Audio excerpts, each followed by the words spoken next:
வணக்கம் மக்களே, welcome to MP three.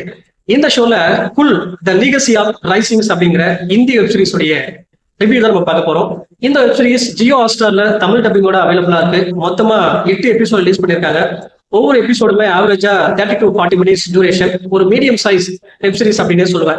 இந்த சீரியஸை ஒரு ராஜகுலத்துல ஏற்படக்கூடிய கொலைகள், அந்த கொலையை தொடர்ந்து ஏற்படக்கூடிய அரசியல் மாற்றங்கள் அப்படிங்கிற தீம்ல கொண்டு போயிருப்பாங்க. அந்த ராஜாவுக்கு மொத்தமா 3 பசங்க இருக்க மாதிரி காட்டுவாங்க. அதுல மூத்த பெண் வந்து பாத்தீங்கன்னா இந்திராணி. சோ இவதான் ஒட்டுமொத்த ஃபேமிலியுமே டேக் ஓவர் பண்ணி கொண்டு போயிட்டு இருப்பா. சோ இவனுக்கு குழந்தை அப்படிங்கிற ஒரு விஷயம் இல்லாம இருக்கும். அதுக்கு காரணம் அவளுடைய ஹஸ்பண்ட். சோ அவன் வந்து ஒரு கேவா இருப்பான். சோ அவன் வந்து ஒரு சிஎம் பையனா காட்டுவாங்க. ரெண்டாவதா இன்னொரு பெண், இவ போய் ஃபாரின்ல படிச்சுட்டு வந்திருப்பா. இவன் ஒரு பில்டிங்கை கமர்ஷியலைஸ் ஆகணும் அப்படிங்கிற மாதிரியான ஒரு முயற்சியில ஈடுபட்டு இருப்பா. அதுக்கான வேலைகளை பண்ணிட்டு இருப்பா. மூன்றாவதா வந்து பாத்தீங்கன்னா அபிமன்யு அப்படிங்கிற ஒரு பையனை காட்டுறாங்க. இவன் ஓவர் ஆட்டிடியூடான பர்சனா காட்டுறாங்க. ஒரு இன்மெச்சூர் பர்சனாவும் இருக்கான். இது மட்டும் இல்லாம ராஜாவுக்கு 4ஆவதா இல்லீகலா ஒரு பையன் இருக்க மாதிரி காட்டுறாங்க. தன்னுடைய பசங்களால எப்பவுமே தனக்கு ஆபத்து இருக்கு அப்படிங்கிற மாதிரி ராஜா சொல்லிட்டே இருக்காரு. எதிர்பாராத விதமா ஒரு சமயத்துல ஸ்விம்மிங் பூல்ல மர்மமான முறையில இறந்து போயிருக்காரு. சோ அவர் இறந்ததுக்கு பிறகு இந்த கொலையை பண்ணது யார் அப்படிங்கிற மாதிரி மர்டர் இன்வெஸ்டிகேஷன் தொடங்குது. இன்ஃபேக்ட் இந்த கொலையை பண்ணது யார் அப்படிங்கறத பாதியிலேயே சொல்லிடுறாங்க. அதற்கு பிறகு ஏற்படக்கூடிய அரசியல் மாற்றங்கள், அந்த அரசியல் மாற்றங்கள்ல யாரெல்லாம் பலிகாடு ஆகுறாங்க, என்னென்ன மாதிரியான ரிவெஞ்ச் எடுக்கிறாங்க, அண்ட் டுவர்ட்ஸ் என்ன ஆச்சு அப்படிங்கிறது தான் இந்த வெப்சீரிஸ்னுடைய மீதி கதை.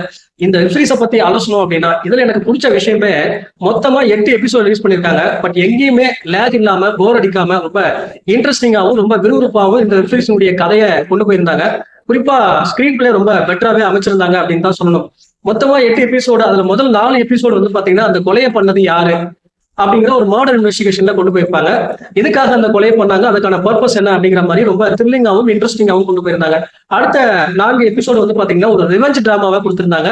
குறிப்பா அது ரொம்பவே இன்ட்ரெஸ்டிங்கா இருந்துச்சு அப்படின்னு தான் சொல்லணும். எனக்கு ரொம்பவே நல்லா பிடிச்சிருந்தது. பட் ஓவராலா வந்து பாத்தீங்கன்னா ஒரு நீட்டான ஒரு கிரைம் த்ரில்லர் டிராமாவா கொடுத்திருப்பாங்க. அது முடிச்ச விதமும் வந்து பாத்தீங்கன்னா ரொம்ப நீட்டா முடிச்சிருந்தாங்க. பட் என்ன பிரச்சனை அப்படின்னா, அந்த அரசியல் விளையாட்டு, அரசியல் திருப்பங்கள் அப்படின்னு ஒரு அரசியல் ரிலேட்டடான டிராமா கொடுத்திருப்பாங்க. பட் அது பெரிய அளவுல இம்பாக்ட்ஃபுல்லா இல்ல. அரசியல்ல அவங்க என்ன சாதிக்கணும்னு நினைக்கிறாங்களோ அது ரொம்ப ஈஸியா சாதிக்கிற மாதிரி காட்டியிருப்பாங்க. ஒரு பெரிய பரபரப்போ, சுவாரஸ்யமோ, ட்விஸ்ட் அண்ட் டர்னிங்கோ சோ அந்த அரசியல் ரிலேட்டடான டிராமாவில இல்ல. பட் அதை கொஞ்சம் பெட்டரா பண்ணியிருந்தாங்க அப்படின்னா இன்னும் ஒரு தரமான வெப்சீரிஸா இது இருந்திருக்கும். மொத்தத்துல ஒன்ஸ் ட்ரை பண்ணி பார்க்கக்கூடிய ஒரு வெப்சீரிஸ். அடல் கண்டென்ட் பொறுத்த வரைக்கும் பெரிய அளவுல இல்ல, ஒரு சில காட்சிகள் இருக்கு. பட் டைம் பாஸுக்கு ஒன்ஸ் ட்ரை பண்ணி பார்க்கலாம். இந்த வெப்சீரிஸுக்கு எம்பி3 கொடுக்குற ரேட்டிங் 5/3. அடுத்த சந்திக்கிறேன். நன்றி, வணக்கம்.